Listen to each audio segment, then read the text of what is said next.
हिंदी साहित्य संपूर्ण घटना चक्र क्विक रिवीजन विद आरती शर्मा। दोस्तों, आपको मेरे चैनल पसंद आए तो इसे लाइक करें, शेयर करें, सब्सक्राइब करें। साथ ही साथ मेरे वीडियोस के अगले नोटिफिकेशंस को पाने के लिए बेल आइकन को प्रेस करें। दोस्तों, आज हम करेंगे घटना चक्र का पार्ट 278 यानी 278। तो चलिए देखते हैं अपने अगले प्रश्न। गौर करें दोस्तों, निम्नलिखित में से कृति और उसके रचनाकार का एक युग्म गलत है। क्या है? गलत है।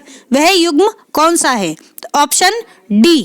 ठीक है, ध्यान दें। नव साहसांक चरित चंपू। क्या नाम है कृति का? नव साहसांक चरित चंपू। ये ऑप्शन बिल्कुल गलत है। क्या कहा जा रहा है ऑप्शन में कि ये रचना किसकी है? राजशेखर की। नव साहसांक चरित चंपू राजशेखर की रचना नहीं है।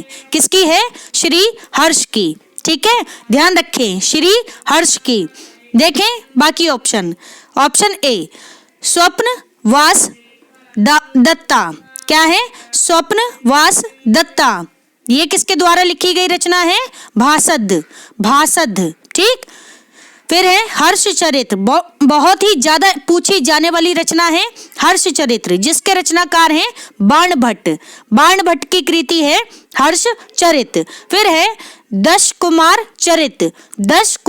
चरित। ये किसकी रचना है? तो आचार्य दंडी की रचना है दश कुमार चरित्र। ऑप्शन ए, बी और सी तीनों सही हैं, जबकि डी ऑप्शन गलत है। नव साहसांक चरित चंपू ये रचना राजशेखर की नहीं है, श्री हर्ष की रचना है। ठीक है, अगला प्रश्न है, ध्यान दें। नैषधीय चरितम यह रचना किस लेखक की है? तो ऑप्शन ए श्री हर्ष की रचना है। नैषधीय चरितम, कौन सी? नैषधीय चरितम किसकी? श्री हर्ष की रचना है। ठीक है, नाम याद रखेंगे। अगला प्रश्न है, ध्यान दे दोस्तों। किस महाकाव्य को विद्वानों के लिए औषधि माना गया है? तो ऑप्शन डी नैषधीय चरितम महाकाव्य को विद्वानों के लिए औषधि माना गया है। ठीक है, नैषधीय चरितम कैसी रचना है? तो ये एक महाकाव्य है, जिसके रचनाकार कौन है?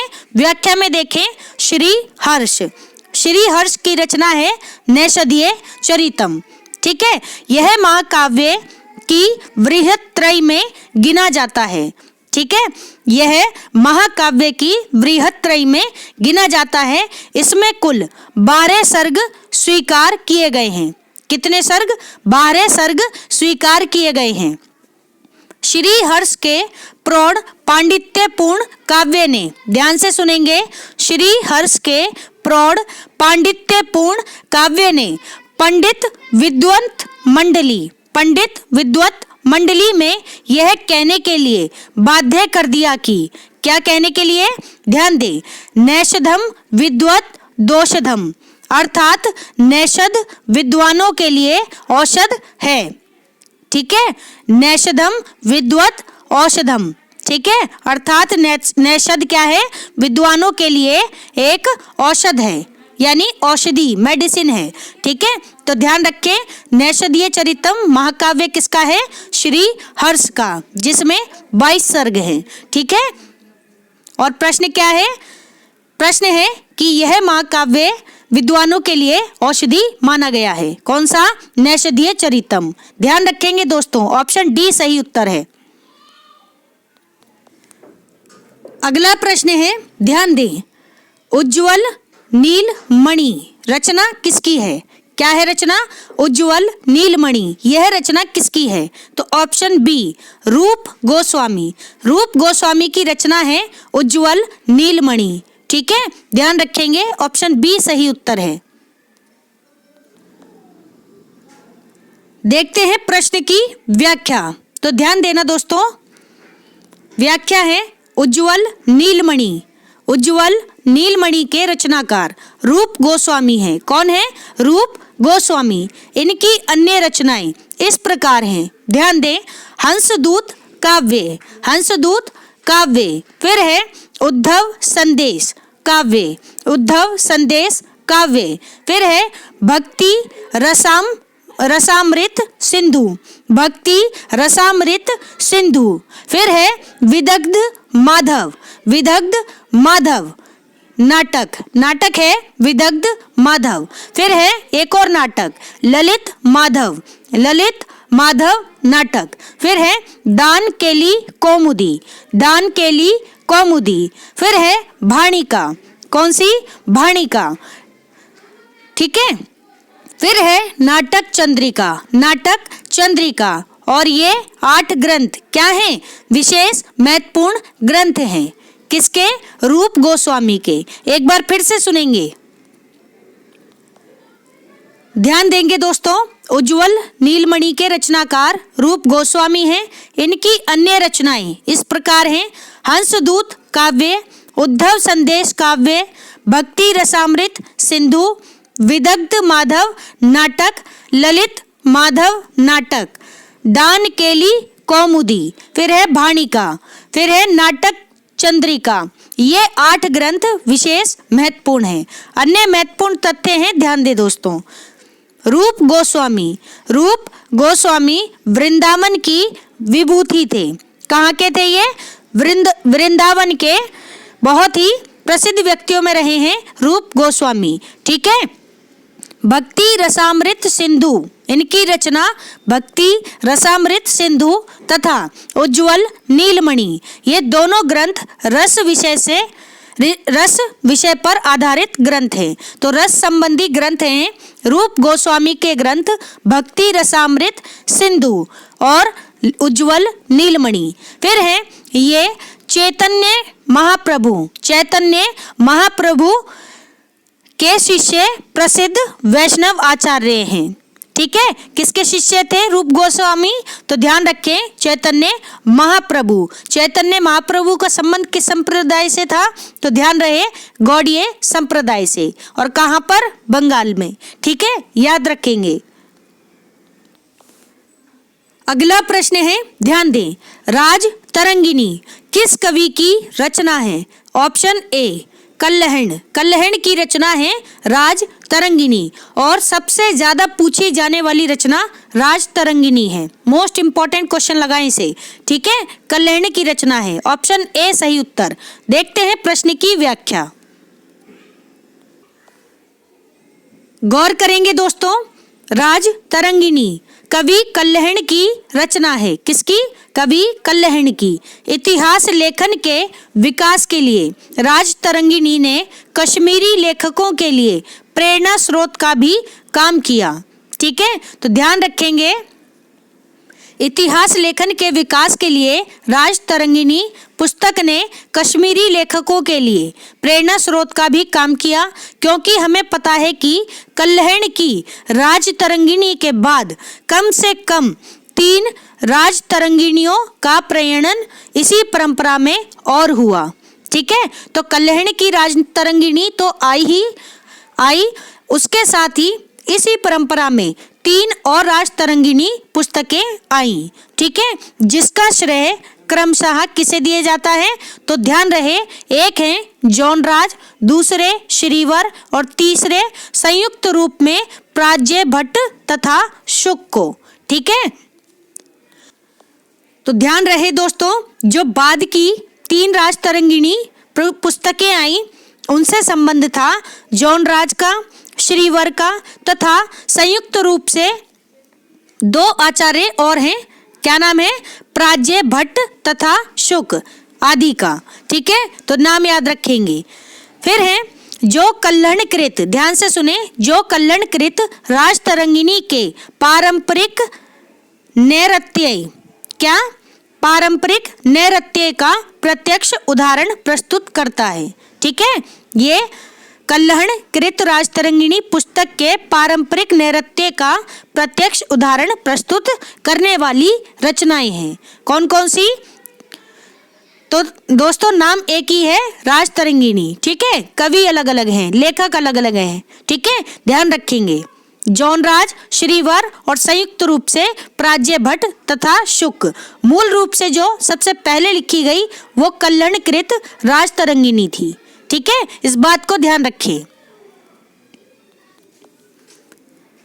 अगला प्रश्न है, ध्यान देंगे दोस्तों, कवि कंठाभरण, ये भी इंपॉर्टेंट है।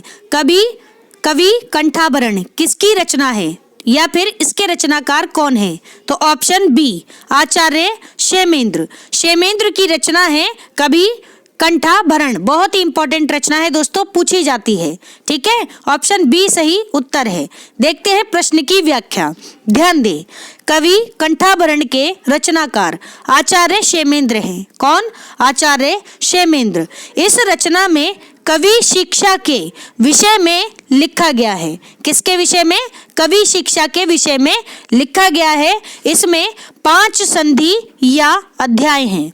कितने? 5 संधि या अध्याय हैं और 55 कारिकाएं हैं। ठीक है, 55 कारिकाएं हैं। इसमें कवित्व प्राप्ति के उपाय, ध्यान से सुनेंगे, इस पुस्तक में कवित्व प्राप्ति के उपाय, कवियों के भेद, काव्य के गुण दोष का विवेचन संक्षेप में परंतु सुबोध रीति से किया गया है। ठीक है, तो इस पुस्तक में कवित्व प्राप्ति के उपाय बताए हैं, कवियों के भेद बताए हैं और काव्य के गुण दोष का विवेचन किया गया है संक्षेप में, लेकिन सुबोध रीति से किया गया है। ठीक है, काव्य विवेचन। ठीक है, काव्य के गुण दोषों का विवेचन, ध्यान रहे। फिर है दोस्तों औचित्य विचार। ध्यान दें, औचित्य विचार चर्चा एवं कवि कर्णिका। 2 पुस्तकें और हैं आचार्य क्षेमेंद्र की, जिनका नाम है औचित्य विचार चर्चा और कवि कर्णिका। ये इनके अन्य ग्रंथ हैं। ठीक है, ध्यान रखेंगे, पूछा जाता है कि किस आचार्य का संबंध औचित्य सिद्धांत से है, तो आप बताएंगे आचार्य क्षेमेंद्र का। ठीक है, ध्यान रहे, बहुत ही इंपॉर्टेंट प्रश्न है दोस्तों। तो कवि कंठाभरण किसकी रचना है? आचार्य क्षेमेंद्र की। अगला प्रश्न है, ध्यान दें, चंद्रालोक के रचनाकार कौन है? तो ऑप्शन डी जयदेव। जयदेव चंद्रालोक के रचनाकार हैं। ठीक है, चंद्रालोक किसकी रचना है? कवि जयदेव की। ध्यान रहे दोस्तों।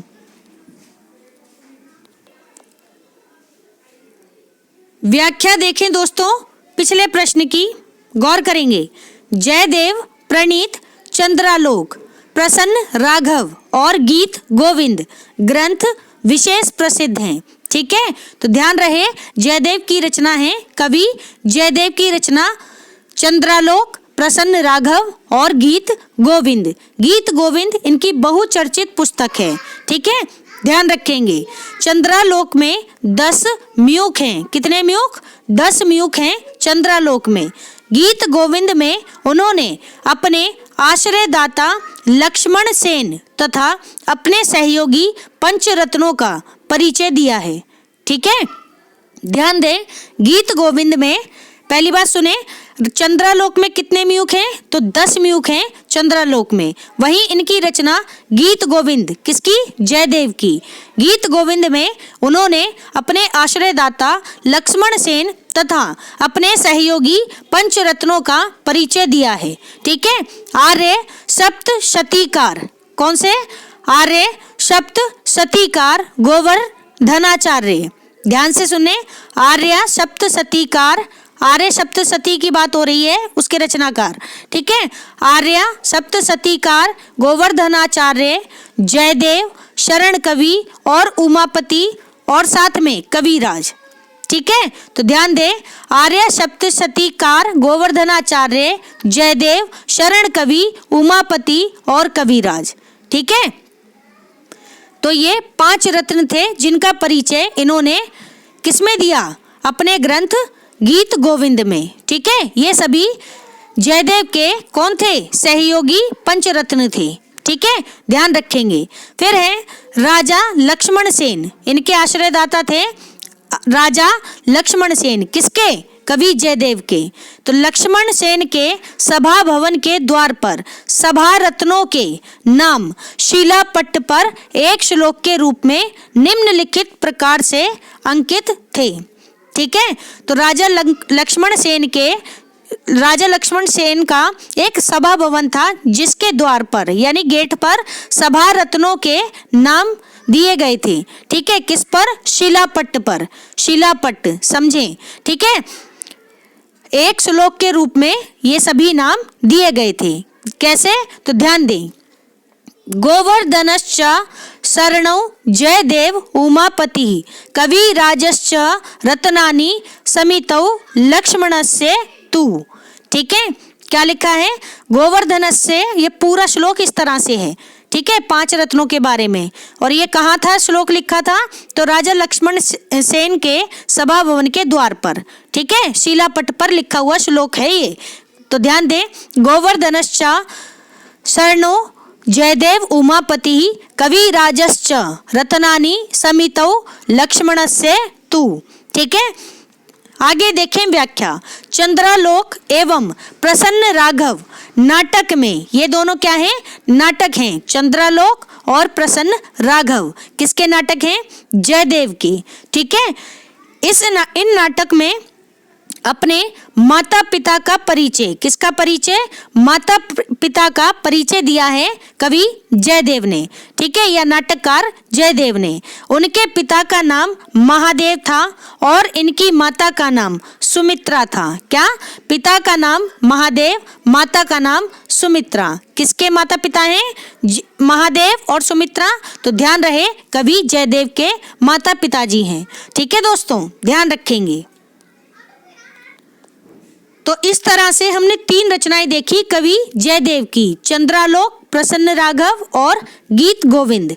ठीक है, चंद्रालोक, प्रसन्न राघव इनके नाटक हैं, गीत गोविंद इनकी प्रसिद्ध रचना है। ठीक है, जिसको आधार बनाया है किसने? विद्यापति ने। ठीक है, ध्यान रखेंगे। अगला प्रश्न है, ध्यान दे दोस्तों। गीत गोविंद के रचयिता कौन है? तो ऑप्शन डी, कवि जयदेव। कवि जयदेव गीत गोविंद के रचयिता हैं। ऑप्शन डी सही उत्तर। ठीक है, अगला प्रश्न है, ध्यान दे दोस्तों। इनमें से कौन सी एक रचना महाकाव्य नहीं है? तो दोस्तों ऑप्शन ए, प्रसन्न राघव। प्रसन्न राघव जयदेव का नाटक है। क्या है? नाटक है। इसके अलावा बाकी सभी रचनाएं कौन कौन सी? शिशुपाल वध, शिशुपाल वध, कुमार संभव और किरात अर्जुनीय, ऐसे पढ़े इसे, किरात अर्जुनीय। ठीक है, ये सभी क्या है? ये सभी महाकाव्य हैं। जबकि प्रसन्न राघव क्या है? एक नाटक है। किसका? कवि जयदेव का या नाटककार जयदेव का। ठीक है, ध्यान रखें। अगले नाटककार हैं दोस्तों, ध्यान रखेंगे। अगला प्रश्न है, गौर करें। इनमें से सही अनुक्रम कौन सा है? तो ऑप्शन ए रचनाओं का सही अनुक्रम है। ध्यान दें। सबसे पहले काव्यानुशासन, फिर है साहित्य दर्पण, फिर है रस मंजरी, फिर रस गंगाधर। तो दोस्तों काव्य अनुशासन, साहित्य दर्पण, रस मंजरी और रस गंगाधर, ये सभी क्या है? रचनाओं का सही अनुक्रम है। ऑप्शन ए सही उत्तर। देखते हैं प्रश्न की व्याख्या। गौर करेंगे दोस्तों। सही अनुक्रम रचनाओं का इस प्रकार है। सबसे पहले हेमचंद्र की रचना काव्य अनुशासन कब आई? 1080 ईस्वी में, 1080 ईस्वी। ठीक है, काव्य अनुशासन किसकी रचना है? आचार्य हेमचंद्र की। फिर अच्छा, इसका पूरा समय ऐसे होगा 1080 ईस्वी से 1172 ईस्वी।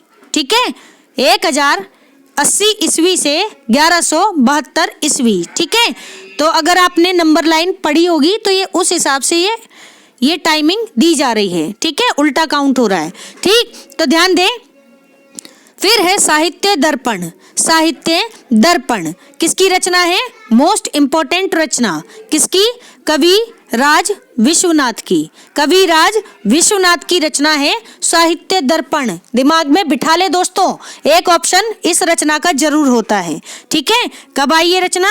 तो 14वीं शताब्दी में। 14वीं शताब्दी की रचना है साहित्य दर्पण। कौन है इसके रचनाकार? कविराज विश्वनाथ। फिर है दोस्तों रस मंजरी, यह भी इंपॉर्टेंट है। ये सभी रचनाएं अपने आप में बहुत इंपॉर्टेंट है, ठीक है, ध्यान रखिए दोस्तों।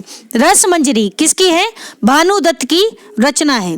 भानु दत्त कब आई? 14वीं शताब्दी में। 14वीं शताब्दी में आई हुई रचना है भानु दत्त की रचना रस मंजरी, ठीक। फिर है रस गंगाधर। रस गंगाधर ये रचना किसकी है? तो ध्यान रहे, पंडित राज जगन्नाथ। पंडित राज जगन्नाथ की रचना है रस गंगाधर, ठीक है। कब आई? 1600 ईस्वी से 1660 ईस्वी। 1600 ईस्वी से 1660 ईस्वी में। कौन सी? रस गंगाधर किसकी है? पंडित राज जगन्नाथ की रचना है, ठीक है। ध्यान रखेंगे दोस्तों, बहुत ही इंपॉर्टेंट है सभी आचार्य इनका। आप शताब्दी वर्ष भी याद कर लें, आजकल शताब्दी वर्ष से प्रश्न पूछे जाते हैं। यहाँ मैंने एक गलती कर दी है, मैं उसे फिर से आपको बता दूं, ध्यान दे जरा, मैंने थोड़ा गलत पढ़ लिया था, गौर करें। सबसे पहले हमने पढ़ी थी काव्य अनुशासन रचना किसकी है? हेमचंद्र की रचना है। इसका समय 1080 ईस्वी से 1172 ईस्वी है। मैंने कह दिया था कि ये उल्टे क्रम में है, तो उल्टे क्रम में यानी कि अवरोही क्रम में नहीं है, आरोही क्रम में ही है, यानी बढ़ते क्रम में है, ठीक है। तो 1080 ईस्वी से 1172 ईस्वी ये सही समय है दोस्तों, ठीक है। ध्यान रखेंगे, हेमचंद्र की रचना है काव्य अनुशासन, ठीक है। अगला प्रश्न है, गौर करें दोस्तों, सूची 1 के समूहों का मिलान सूची 2 से कीजिए और दिए गए कूट से सही उत्तर चुनिए। तो सूची 1 में यहाँ पर कुछ आचार्य दिए गए हैं, सूची 2 में कौन है? उनकी कृतियां। तो ध्यान दें, सबसे पहले कालिदास। कालिदास की कृति है ऋतु संहारम। कौन सी? ऋतु संहारम, ठीक है। हिंदी में कहें तो ऋतु संहार किसकी रचना है? कालिदास की। वहीं ऑप्शन बी आचार्य भवभूति। आचार्य भवभूति की रचना है उत्तर राम चरितम। उत्तर राम चरितम किसकी रचना है? भवभूति की। फिर है ऑप्शन सी दंडी। आचार्य दंडी, इनकी रचना है दश कुमार चरितम। दश कुमार चरितम किसकी रचना है? आचार्य दंडी की रचना है दश कुमार चरितम। फिर है ऑप्शन डी बाण भट्ट। बाण भट्ट, इनकी रचना है कौन सी? तो बाण भट्ट की रचना है कादंबरी। कौन सी? कादंबरी, बहुत ही इंपॉर्टेंट रचना है, ध्यान रखेंगे, बाण भट्ट की रचना कादंबरी। फिर है श्री हर्ष। श्री हर्ष की रचना है कौन सी? नैषधीय चरितम। ऑप्शन 3 ये वाला ध्यान दें, नैषधीय चरितम किसकी रचना है? श्री हर्ष की, ठीक है। तो ये सही मिलान है, तो ध्यान रखें दोस्तों। अब देखते हैं प्रश्न की व्याख्या। तो दोस्तों गौर करेंगे सही सुमेलित क्रम पर। तो ध्यान दें, कालिदास की रचना ऋतु संहारम, भवभूति की रचना है उत्तर रामचरितम। फिर है आचार्य दंडी, इनकी रचना है दश कुमार चरितम। फिर है बाण भट्ट, इनकी रचना है कादंबरी। फिर है श्री हर्ष, इनकी रचना है नैषधीय चरितम, ठीक है। तो ये सभी आचार्य हैं जिनकी रचनाएं आपके सामने हैं। ध्यान रखेंगे, सभी रचनाएं बहुत ही ज्यादा इंपॉर्टेंट हैं, ठीक है दोस्तों। अगला प्रश्न है, ध्यान दे दोस्तों, सूची 1 को सूची 2 के साथ सुमेलित कीजिए तथा सूचियों के नीचे दिए गए कूट का प्रयोग कर सही उत्तर चुनिए। तो ध्यान दें, सबसे पहले कालिदास। कालिदास की रचना कौन सी है? मेघदूतम। मेघ दूतम किसकी रचना है? कालिदास की। फिर है ऑप्शन बी भास, भास की रचना कौन सी है? तो स्वप्नवास वद्यतम, स्वप्नवास वद्यतम, ठीक है, ये किसकी रचना है? भास की रचना है, ठीक है। फिर है आचार्य मम्मट, इनकी रचना कौन सी है? तो आचार्य मम्मट की रचना है काव्य प्रकाश, काव्य प्रकाश। फिर है आचार्य विश्वनाथ, इनकी रचना कौन सी है? तो ध्यान रहे आचार्य विश्वनाथ की रचना है साहित्य दर्पण, साहित्य दर्पण। देखते हैं सही सुमेलन। तो दोस्तों अभी हमने पढ़ा कालिदास, इनकी रचना है मेघदूतम। फिर है भास, इनकी रचना है स्वप्नवास वद्यतम। फिर है मम्मट, इनकी रचना है काव्य प्रकाश। फिर है विश्वनाथ, इनकी रचना है साहित्य दर्पण। तो ये सही सुमेलन है, ध्यान रखेंगे। अगला प्रश्न है, ध्यान दे दोस्तों, सूची 1 एवं सूची 2 को सुमेलित कीजिए और नीचे दिए गए कूटों में से सही विकल्प चुनिए। तो ध्यान दें, ऑप्शन ए कालिदास, कालिदास की रचना कौन सी है? तो मालविकाग्नि मित्रम, मालविकाग्नि मित्रम किसकी रचना है? कालिदास की। फिर है आचार्य भवभूति, इनकी रचना है मालती माधवम, मालती माधवम, आचार्य भवभूति। फिर है आचार्य दंडी, इनकी रचना है दश कुमार चरितम, कौन सी? दश कुमार चरितम। फिर है श्री हर्ष, श्री हर्ष की रचना है दोस्तों नैषधीय चरितम, नैषधीय चरितम, ठीक है, याद रखेंगे। देखते हैं सही सुमेलन। गौर करेंगे दोस्तों, सबसे पहले कालिदास, कालिदास की रचना है मालविकाग्नि मित्रम। फिर है भवभूति, इनकी रचना है मालती माधवम। फिर है आचार्य दंडी, इनकी रचना है दश कुमार चरितम। फिर है श्री हर्ष, इनकी रचना है नैषधीय चरितम, ठीक है, तो ध्यान रखेंगे दोस्तों। अगला प्रश्न है, ध्यान दे दोस्तों, गौर करना जरा, सूची 1 का मिलान सूची 2 से कीजिए और दिए गए कूट से सही उत्तर चुनिए, ठीक है। तो ध्यान दें, सबसे पहले दश कुमार चरितम, ये किसकी रचना है? तो ध्यान रहे आचार्य दंडी की, आचार्य दंडी की रचना है दश कुमार चरितम। फिर है ऑप्शन बी नैषधीय चरितम, नैषधीय चरितम किसकी रचना है? श्री हर्ष की, श्री हर्ष की रचना है नैषधीय चरितम, जिसे विद्वानों के लिए औषध भी कहा जाता है, ठीक है, ध्यान रखें। फिर है उत्तर रामचरितम, ऑप्शन सी उत्तर रामचरितम, ये किसकी रचना है? तो ध्यान रहे आचार्य भवभूति की, आचार्य भवभूति की रचना है उत्तर रामचरितम, ठीक है दोस्तों। गौर करेंगे दोस्तों, ध्यान दें, सही सुमेलित क्रम इस प्रकार है। सबसे पहले दश कुमार चरितम किसकी रचना है? आचार्य दंडी की। फिर है नैषधीय चरितम, किसकी रचना है? श्री हर्ष की। फिर है उत्तर राम चरितम, किसकी है? भवभूति की, ठीक है। तो ये सभी रचनाएं और रचनाकार आप याद रखेंगे। अगला प्रश्न है, ध्यान दें, सूची 1 का मिलान सूची 2 से कीजिए और दिए गए कूट से सही उत्तर का चयन कीजिए। तो ऑप्शन ए कालिदास, कालिदास की रचना है कौन सी? अभिज्ञान शाकुंतलम, अभिज्ञान शाकुंतलम, ध्यान रखेंगे। इससे पहले हमने कौन कौन सी पढ़ी? मेघदूतम, ऋतु संहारम और मालविकाग्नि मित्रम, ये सभी भी कालिदास की रचनाएं हैं, ठीक है। अभी जो पढ़ रहे हैं अभिज्ञान शाकुंतलम, ठीक है, ध्यान रहे। फिर है माघ, माघ कवि की रचना है शिशुपाल वधम, शिशुपाल वधम, ठीक है, ध्यान रखें, माघ कवि की। फिर है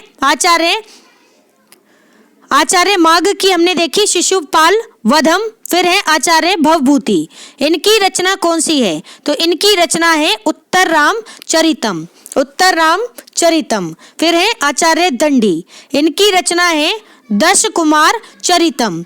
दश कुमार चरितम, आचार्य दंडी।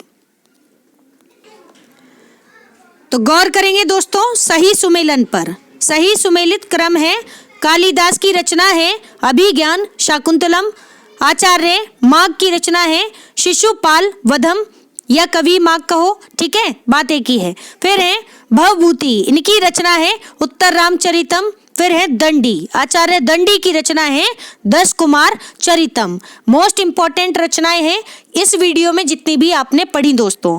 मेरी सलाह से वीडियो को रिपीट करके देख लेना, ठीक है, अच्छे से पढ़ लो, क्वेश्चन जरूर आएंगे यहाँ से, ठीक है।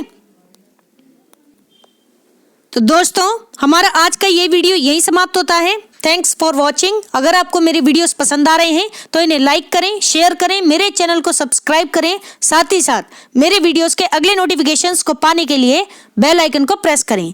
धन्यवाद दोस्तों।